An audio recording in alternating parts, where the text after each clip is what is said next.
नमस्कार साथियों, आज हम बात करेंगे भाई यूके। जी हाँ साथियों, यूके आदमी आपको पता इतना आसान नहीं है भाई यूके में पहुंचना। विजिट वीज़ा भी बहुत महंगा पड़ता है, ट्रैवल करना भी बहुत, ट्रैवल फीस भी बहुत महंगी है और वीज़ा भी इतना आसानी से यूके एम्बेसी देती नहीं, आपको पता है।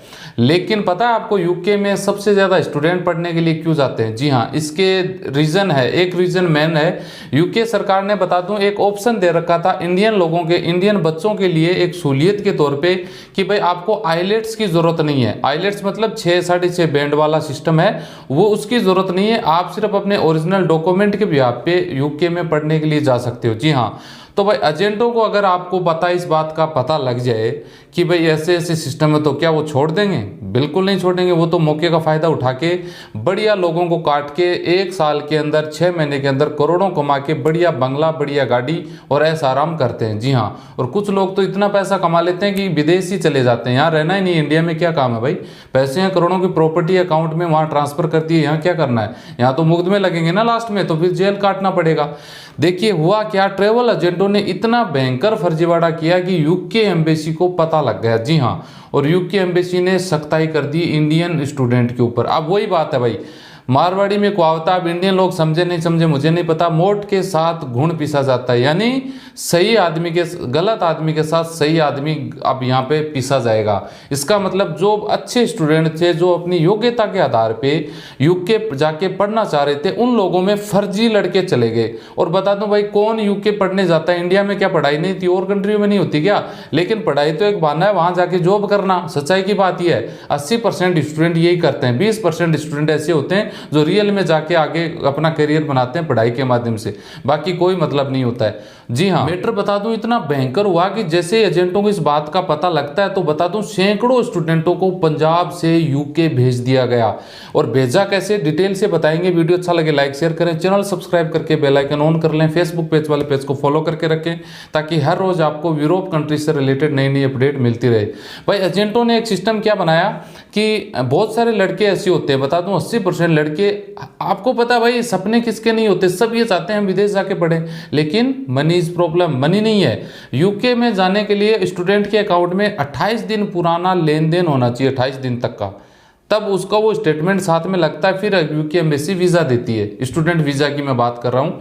तो उसमें बहुत सारे स्टूडेंट के पास पैसे नहीं थे, जाना वो चाह रहे थे।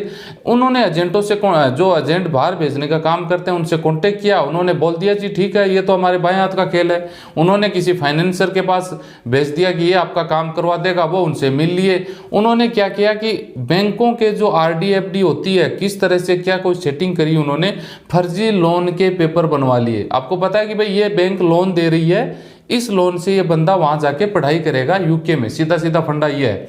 और इस तरह से सैकड़ों लोगों को पंजाब से भेज दिया गया और लोग पहुंच भी गए यूके। और बता दूं मैं, लोग पहुंच गए यूके में।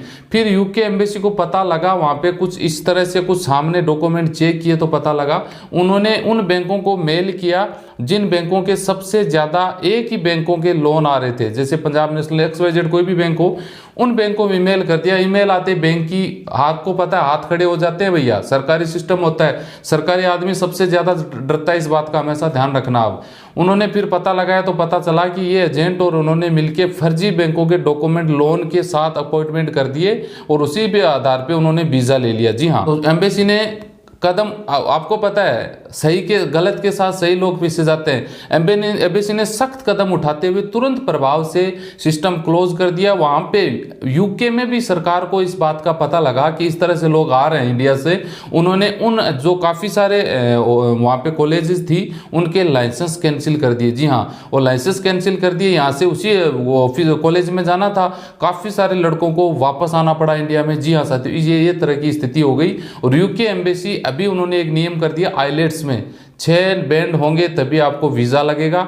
स्काइप में इंटरव्यू होगी, छात्र स्टूडेंट जाना चाहता है ना, उसकी स्काइप में इंटरव्यू लिया जा रहा है। और अभी उसका क्या होगा, 6 बैंड आपको लाने होंगे तब जाके आपको वीज़ा मिलेगा यूके का। जी हाँ, और प्रोसेस हार्ड कर दिया बिल्कुल तरीके से। आप बताइए जी, जो नॉर्मल लोग जाना चाह रहे थे उनके लिए कितनी यूके सरकार ने अच्छी दे रही थी, इंडियन सरकार बच्चों के लिए। लेकिन एजेंटों ने अच्छा पैसा कमा के मोटा पैसा, कुछ एजेंट तो रिपोर्ट के मुताबिक ये बताया जा रहा है कि विदेश ही छोड़, इंडिया ही छोड़ गए, विदेश भाग गए। जी हाँ, फंड शो करने के नाम से भी परिजनों से ब्याज वसूला जा रहा था। ये और देखिए कि हम आपके अकाउंट में 10 लाख 20 लाख रुपए शो कर देंगे, लेकिन आपको 5% से 10% इंटरेस्ट देना होगा। यानी उनका पैसा भी नहीं लग रहा है, सिर्फ शो करना है पैसा, फर्जी अकाउंट फर्जी सिस्टम से, फिर भी वो उनसे ब्याज पे ब्याज ले रहे थे बच्चों के माता पिता से। जी हाँ, इसका पता कैसे लगा, यूके सरकार को कैसे पता लगा, यूके एम्बेसी को? इसमें मैं बता दूं, दो ऑप्शन आते हैं, एक तो सुपर प्रायोरिटी, एक नॉर्मल वीज़ा अप्लाई करने का एक सिस्टम होता है, दो सिस्टम होता है। नॉर्मल तरीके से आप अप्लाई करोगे 30 से 40 हज़ार उसकी फीस लगती है वीज़ा की, 15 से 20 दिन में उसका रिजल्ट आता है कि वीज़ा मिलना है या रिफ्यूज होना है। और सुपर प्रायोरिटी एक ऐसी होती है, उसकी सुबह अप्लाई करो, शाम को उसका रिजल्ट आ जाता है। और एजेंटों को क्या चाहिए था भाई, उनका सुपर प्रायोरिटी में सबका जितने भी उनका ताम झाम जो एजेंट ये काम करते थे, सुपर प्रायोरिटी में सबने कर दिया, एक दिन में सबका रिजल्ट आ गया। जी हाँ, इस वजह से भी यूके एम्बेसी को कान खड़ी हो गई कि भाई इतने लोग 1-1 लाख रुपए क्यों दे रहे हैं? 15 दिन 20 दिन का तो डिफरेंस है यार, कितना 70 हज़ार का डिफरेंस आ रहा है, इतना पैसा क्यों दे रहा है? क्योंकि उनको तो पैसे थोड़ी देने थे, वो तो लोन के माध्यम से झूठे कागज दिखाने थे यूके एम्बेसी को। ये इस तरह का मामला बता दूं 8 साल पहले भी पंजाब में हुआ था। जी हाँ, तब भी यही हुआ था। यूके सरकार ने इंडियन छात्रों को भला सोचते हुए बता दूं, ये एक ऑप्शन रखा था टीयर 4 स्कीम के तहत। जी हाँ, टीयर 4 स्कीम में क्या है कि भाई आईलेट्स की जरूरत नहीं है, अपने नॉर्मल डॉक्यूमेंट आप दिखा के वीजा ले सकते हो। एजेंटों को तब भी पता लगा था 8 साल पहले भी, तब उन्होंने बढ़िया तरीके से लड़कों को भेजा वहां पे। इस वजह से वहां पे कॉलेजें सरकार को बंद करनी पड़ी, काफी लड़के आ गए।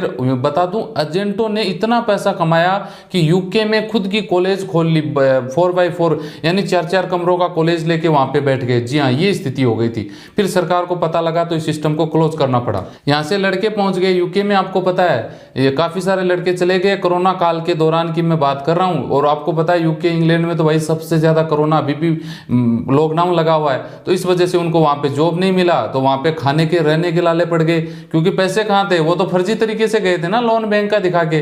पैसे वाले होते तो उनके अकाउंट में पैसे होते। अभी गुरुद्वारों में रह के एडजस्टमेंट कर रहे हैं, काफी सारे लड़के वापस आ गए, ये स्थिति हो गई उनकी। हालांकि अभी कार्रवाई की गई उनके ऊपर, सरकार की तरफ से पुलिस की तरफ से फर्जी एजेंटों पे कार्रवाई की जा रही है, की भी गई है, लेकिन मुझे नहीं लगता इन पे कोई फर्क पड़ने वाला है। आपको इन चीजों का ध्यान रखना है, कहीं आप शॉर्ट के चक्कर में कि यार बस पैसा नहीं है पढ़ने के वाले वीजा पे भेज दो, वहां जाके जॉब कर लेंगे, तो ये बिल्कुल गलत है। एजेंटों के चक्कर में आओगे, हाँ वो आपका काम एक बार के लिए आपको खुश कर देंगे, लेकिन बाद में दिक्कत हो सकती है।